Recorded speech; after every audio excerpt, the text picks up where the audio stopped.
You got to be the guy who puts in the time when you're told to do it, and he does, you know, which is, it's a lot. He definitely gives it 100%. He treats it like a job. He studies. He rides all the time.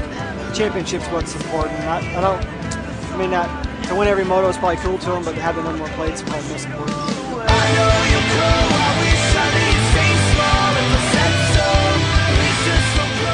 I think this championship, it's going to mean a lot to him because, you know, he's more prepared this year. I think that's a big difference for him. And being more prepared, he's stronger on the bike. He's better setting up his bike.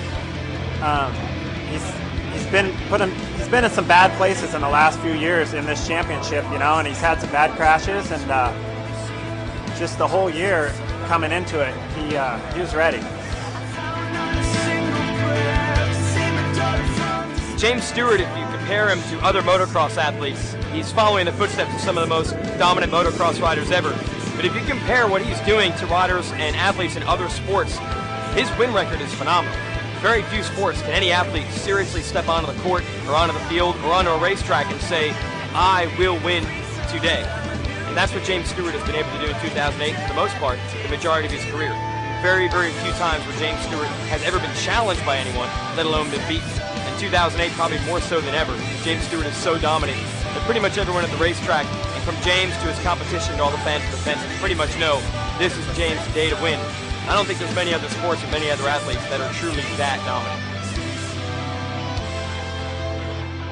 James always, you know, he had a good amateur career, and, you know, we were very successful in the 125s, and we just had a lot of, you know, ups and downs, you know, a few bad lucks and a few mishaps, you know, when we first got into the 250 class.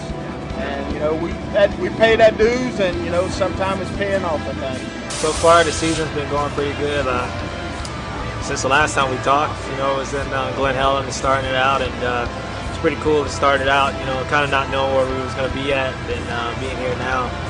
Hopefully we can win the championship tomorrow if everything goes all right. So, season's going pretty good so far.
Today went good.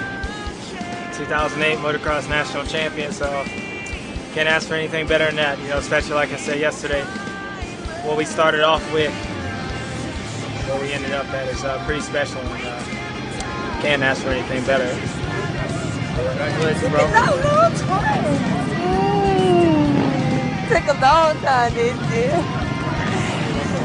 those are people that've been there through thick and thin, you know, from 05, you know, through my whole career, you know, and you know, it really means a lot to everybody, you know, to knock this title off. And you know, I was just talking about it, I didn't even notice that, but everyone, every title you possibly can win. So this is the only one I haven't won, and I've done that. So now it's all about just trying to, you know, win the rest of these motos, hopefully, and then try to win that Supercross title next year. Man, if I get to the third one still, you know, undefeated, then I'll let the pressure sink in. But until then, I don't care. You know, the biggest thing was to win this title, and I've done that, and it's good. Yeah, I'd just like to say thank you to the guys at Fox, especially. I wish all you guys could have been here. I think it's pretty cool that, you know, like you guys are one of the people that stuck behind me through thick and thin, and for me it's pretty cool. And like, I just want to dedicate, you know, all this to you guys, to all the guys that's behind the scene and doing all the hard work. Thank you, and thank you for being supportive of 2008 national champion.